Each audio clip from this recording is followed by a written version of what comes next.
Ngayon, may gana ka pang magtanong sa akin kung bakit ako laging lasing. Ha? Oh no! Alam mo ba kung bakit ako laging lasing? Kasi wala na akong naging tama sa'yo. Lahat na lang ng ginagawa ko mali para sa'yo.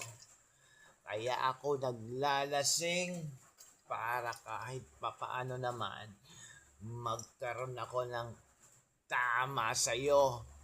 Aray ko!